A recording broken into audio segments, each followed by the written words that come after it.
You have a halo effect upon the brand that you are currently representing. There's lots of reasons to come back. What innovations excite you the most? Start with baby steps. Any kind of real positive story or endorsement that comes from a third party, even better if you can feature them in the content.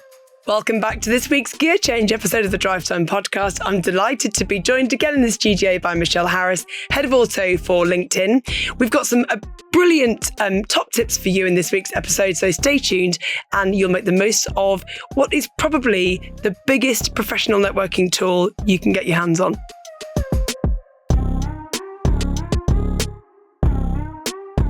So in the main episode, Michelle, we spent a lot of time exploring all the different tools that LinkedIn provides for brands, the fantastic professional network that it is. And I use it. I'm a massive, LinkedIn user myself. And then I thought what's always good in this episode, we try and go back into that and pull out some of the key highlights for anyone that hasn't watched the main episode. P.S. You should go back and watch it or listen to it, however you get your podcasts. But we talked about building profiles, building networks, building brands, and also things like utilizing some of the tools that LinkedIn has to be able to either bring people together. So I thought what would be really great is just to go back and think about some of the key tools, I suppose, or elements of LinkedIn that if you're a professional or you're early in career, how you can start to unlock the potential that this platform has for you in your business life.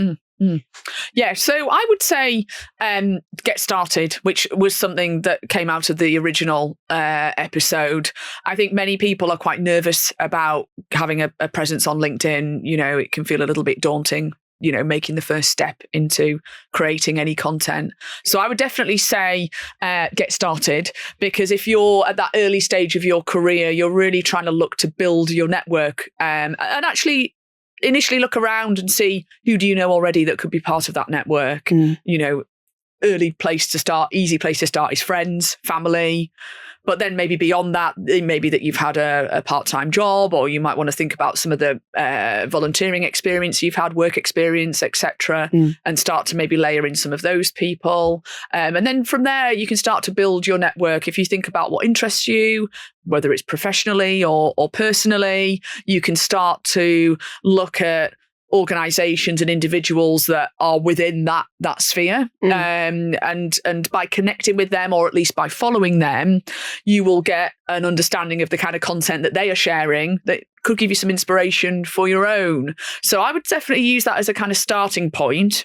We know that connection requests that have context from people that don't know each other are more likely then to be accepted. Yeah. And I do it a lot. My job is I'm a kind of, brand evangelist, but I'm very good at opening doors but relevant doors, actually.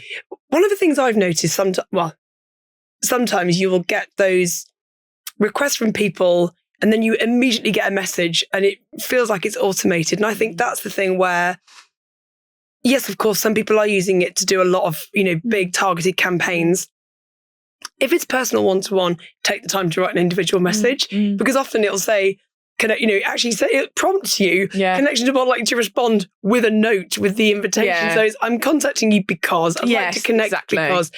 And actually, I think LinkedIn, because it is a professional network, I rarely turn down a connection request because it's a professional network. People often ask me about working at Keyloop, or are there any jobs, or can I make a recommendation, or can I connect them because they're looking for a role? Always happy to do that. Yeah. Always. I think as well is, don't be afraid to reach out to somebody, because we've all started in a new job at some point. And we all know what it's like. I think there's a lot more willingness to open doors for other people in the LinkedIn environment. I think because it's another social media platform. Sadly, it kind of happens less in the real world these days, with people working from home or hybrid. And, there's kind of not as much of that in-person interaction going on. I mean, I know in-person events are kind of coming back a bit now, which is great. But there's less opportunities, I think, particularly for those that are early in their career career to kind of build that network naturally from doing things in person. So I think there has been definitely a massive shift towards everybody acknowledging that, you know, your online presence and your online network has a great value, and there's ways that you can help do that. And actually, I have people outreach to me constantly that I've met at various events and things like that. And I try my best to come back to people as much as possible. Yeah. But I think on the whole, if you have a meaningful reason to be connected, then it's going to work. Yeah. You will find that, there's companies that are maybe kind of doing more of a social selling approach. And, as with anything, it's not always going to be, meeting the mark. And it may be that, some of those you're not going to respond to. No. But like you say, if it feels authentic, you can understand why they're looking to connect, then it definitely will work. Because we mentioned early careers there, Michelle. Is there a way that, or are there ways that retailers or OEMs or leasing providers are using LinkedIn more to either promote new products or grow networks or have events, or what's the most successful tools that we're seeing? Are LinkedIn Lives becoming quite useful, or is it just a way of inviting people to other in-person events? What do we see? Certainly from an OEM perspective, the LinkedIn Live piece is working really well, because obviously they have a lot more kind of bigger events quite often where they might be showcasing company results, they might be showcasing an AGM, or it could be a product launch. But then also bringing it kind of a little bit down more to the kind of grassroots level. We're seeing lots of really nice one-to-one conversations that are being pushed out via LinkedIn Live, very much like you and I are doing right now, those kind of fireside chats, those one-on-one dialogues that aren't a big flashy event with lots of budget behind them. It's more of an honest discussion around, what's happening in the industry today, or what's, talking about great features of a product, or, innovation within tech, within the industry. So there's lots of different approaches that we're seeing. I think definitely the whole events piece and the LinkedIn Live piece is underutilized. And I think, it doesn't have to be a big budget event that's used for. Like I say, it could be, you could use that feature to do, we've seen retailers use it to do a walk around of a vehicle, or, showcasing the showroom and the different products that they've got in stock at that point. So there's some quite unique ways that feature is being used that I think there could be more of. And then another is testimonials. If you have customer testimonials, whether it's a consumer, whether it's on the fleet side, any kind of real positive story or endorsement that comes from a third party, even better if you can feature them in the content, that is really gold. And I think that works particularly well for retailers. And actually, we're seeing a nice trend now with the OEMs around kind of utilizing brand ambassadors, content creators, collaborators to kind of give that third party aspect to some of the stories that they want to share. Yeah. So thinking about, we always do in this episode a bit of myth busting. Are there any myths about LinkedIn that you can destroy on this podcast? You say, well, people should have used it for this, but they don't. Or any myth busting around how LinkedIn is being used, could be used more of, less of? I think that still the number one myth that I come up against in a lot of conversations is that we're just a job site. And that is surprising because you and I are heavy users of the platform. We understand that it's way more than that. Yeah. But actually, that is probably the conversation I have the most of. We tend to find that customers, clients see the opportunity of LinkedIn much more if they're a user themselves. If they're not a user, then the perception is that we're a job site. And why would I go on LinkedIn because I've got a job already and I'm not looking for a job? And actually, sometimes it can be a barrier encouraging some execs to have a presence on LinkedIn because they think that then their company's going to think they're promoting themselves for a new role. So we have to kind of have a bit of a conversation there and say, actually, no, that's not what is being done here. Actually, you have a halo effect upon the brand that you are currently representing, and all of that. We've got lots of data points that support why it's important to be a thought leader that is representing your brand. Yeah. But I think it's kind of helping people understand that actually we've got lots of content on LinkedIn that is encouraging people to come back multiple times a day. You know, we've got news, we've got news stories now, which are constantly rotating, that's being curated by our editorial team. So whatever's going on in the world right now, they will be gathering viewpoints around that in terms of how it's impacting the world of work, how it's impacting society, the economy. So, you know, there's lots of reasons to come back more frequently rather than just, you know, every now and then when you're, you know, looking for a role, or every now and then when you're looking to, you know, share a piece of content. So I think that's probably the number one myth that I have to bust. I think the other thing as well, Michelle, really importantly, you might not be looking for a job right now, but having a profile on there that's current and that you're building a network of like-minded individuals. I use LinkedIn. I think I look at it every morning without fail because I get my daily digest of what's going on. Download, isn't it? It's like reading the FT back in the day. It just helps give you a feel. But also it's like, who's going where? And like, oh my God, you've got this job, you know? So I do, I'm a bit nosy. I'm a professional stalker, but that's fine because that is what I'm there to do. So yeah, that's a brilliant myth. So LinkedIn, not just a job site. But also very good job site. Good point. So it is very good for your career. But I think also we talked in the first episode about LinkedIn Learning. So you can be on LinkedIn to find out information about products, services, humans. There's loads of reports and research I see published on there actually. So most, whether you're Deloitte or McKinsey or PwC, they've put out some incredible content that they pull together global automotive trends, or Mintel will have it, or Reuters publish stuff. So it's a really useful source where other news operations or consulting firms publish their latest thought leadership, so you can you can be very current in your job. And I think because we have quite a strong crossover in terms of the audiences that we're looking to reach. So on our platform, as I've said in the first episode, our members tend to be more educated, more wealthy. They tend to be more senior in their decision-making capability. So these are the exact kind of audiences that a lot of these publishers and professional services companies are looking to reach. So there's a natural crossover there. And actually, we've developed some sponsorship opportunities where actually you as a brand can run sponsored pre-roll video against some of this publisher content. So it could be Bloomberg or Wall Street Journal, Business Insider, etc. So we're now working a lot more closely with those publishers and those entities to understand how we can deliver content and advertising to members on the platform in a way that kind of feels really kind of meaningful and relevant to them, because you've got, you know, the combination of the LinkedIn platform, credible publisher, relevant topic. I get relevant content delivered to me. I don't see stuff about pharmaceutical or whatever because I don't work in that space. So the content that I do get is relevant to my job because the algorithm knows what I'm engaging with and it knows what my job is.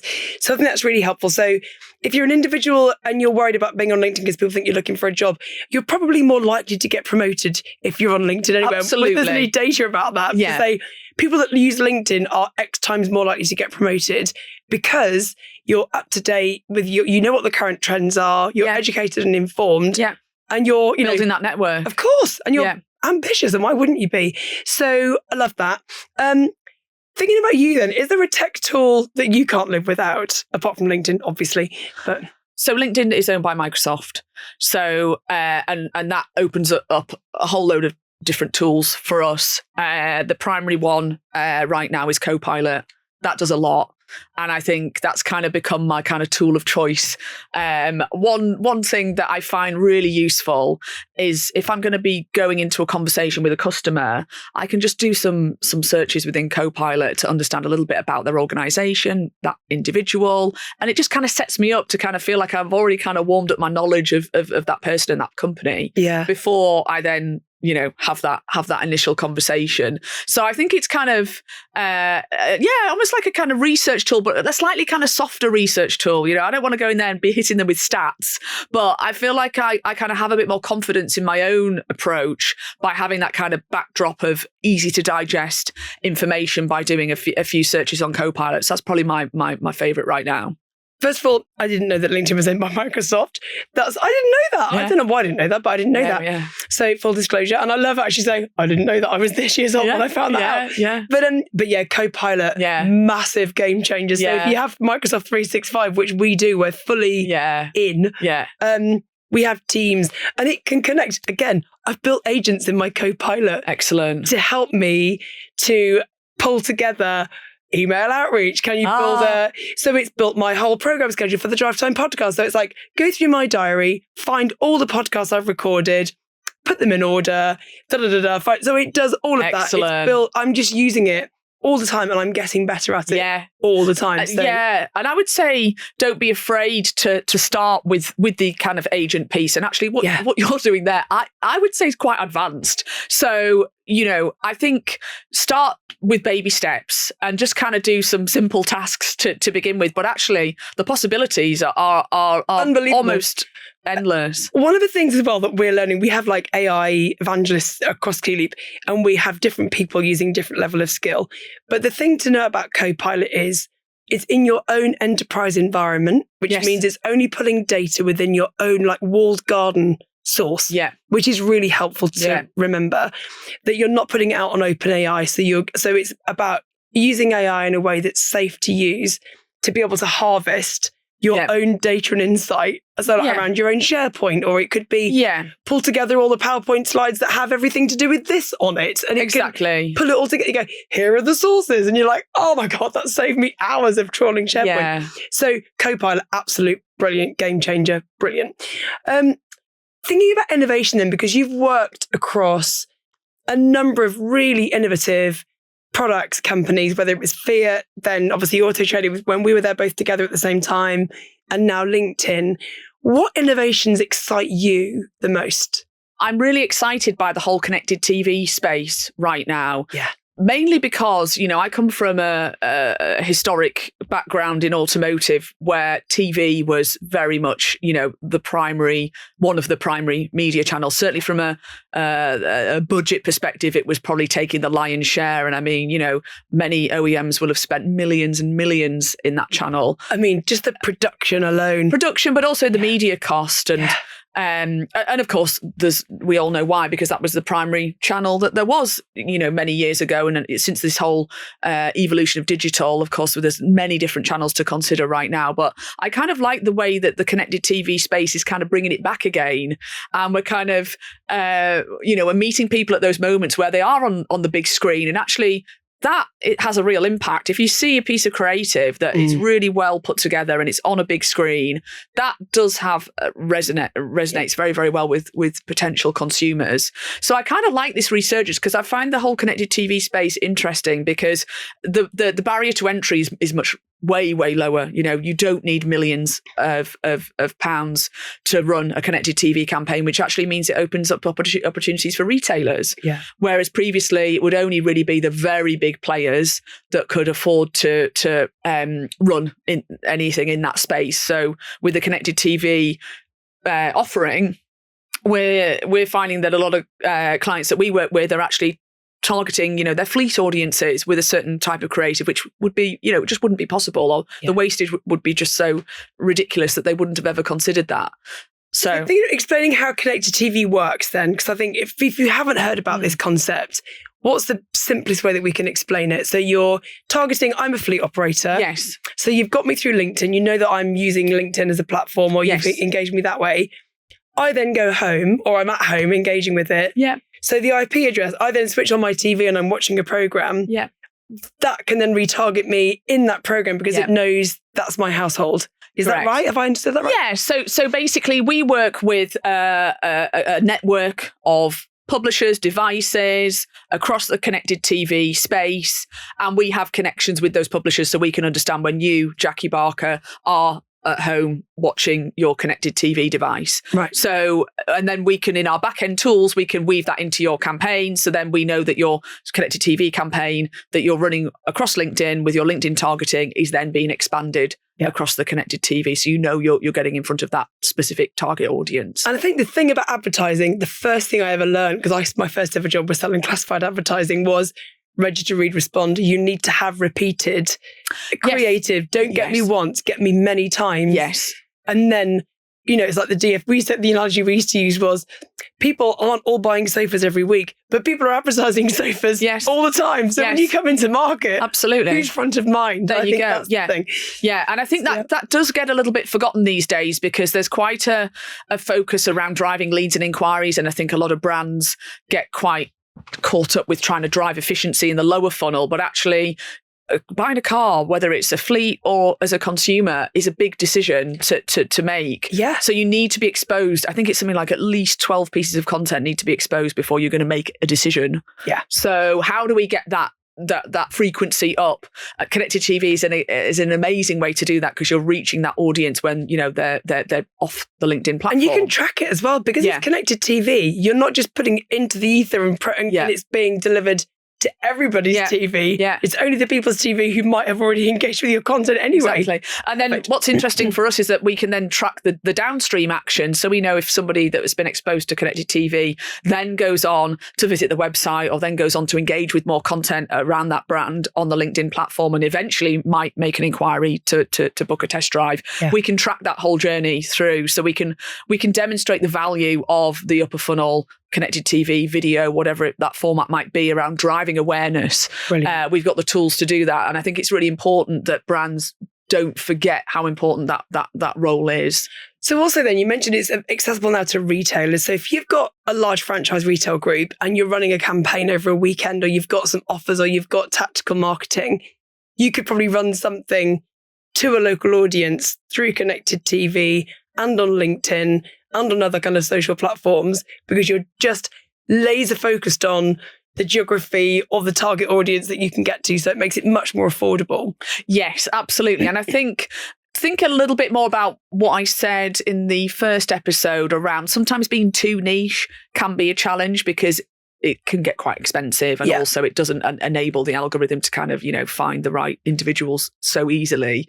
So maybe think about broadening it out, but it's definitely a much more cost-effective way for retailers who typically wouldn't be playing in the TV space to have a route in to be doing that. And if there is some wastage, that might be acceptable to know that they can be present in that channel. In that space.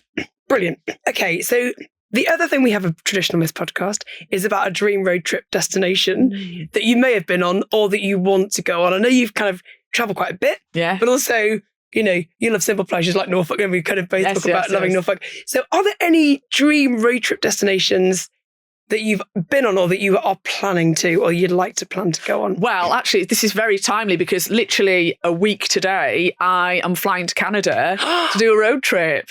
Yes. Whereabouts? So I'm going to Vancouver and then from Vancouver going to Kelowna and then from Kelowna to Whistler. Yeah. Oh so in 1 week's time, I will be hopefully landing around now and picking up a Ford F-150 and driving around the western side of Canada. So gorgeous. I've got the driving playlist kind of curated, thinking what needs to go on that. But yeah, I'm super excited just to see that kind of backdrop of the mountains. Have you ever been there? No, not well. I've been to Canada. I've been to Toronto, but I've never been to Vancouver or the West Side at all. Yeah, it's the scale of it takes your breath away. Yeah, I've been to Calgary. Haven't been to Vancouver, but I really want to go. Yeah. My youngest son wants to go because he's like into photography and amazing. So I'd love to try maybe use some of my air miles and get him back out there. But it's meant to be the most stunning I place. know. Yeah. So I'm hoping that is going to live up to my expectations. I think it's a good time of year to be there. Hopefully there's still some snow on the mountains, which we're hoping for very much. Yeah. But yeah, really get those kind of scenic vibes and, see the Pacific and just stunning. And you're going to go to Whistler, so you're going to have your bear spray, all that kind of stuff. Yes, that's a bit of a topic of contention in our house at the moment because I am a bit nervous about the bears. But yeah, I'll get my bear spray. I'll make sure that I'm not anywhere near any cubs or anywhere near, where they're going to be, hopefully. Yeah, you'll be fine. Yeah. You'll be fine. Wow, brilliant. So then the other closing tradition that we have on the podcast is what's on the playlist. Right, yeah. I've been thinking about this a lot. And actually, I kind of it's really weird. Typically, music taste wise, I kind of like something a bit dancey, something, a bit kind of ravey, kind of get me going with a bit of energy. But actually, when I'm driving around Canada or the US, I kind of really tend to migrate towards the kind of big ballads and the big rock tunes and Nice. Bryan Adams and all this kind of thing. Because I just feel like He's Canadian. Is he Canadian? I think he is. I'm sure he is.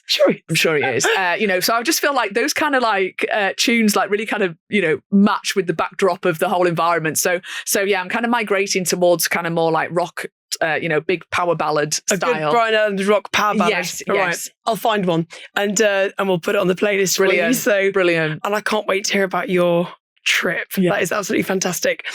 So listen, Michelle Harris, thank you so much for joining me for the Gear Change episode of this podcast. It's been brilliant and some fantastic tips, I think, that we can, give the audience to go away with and make sure that they're using LinkedIn.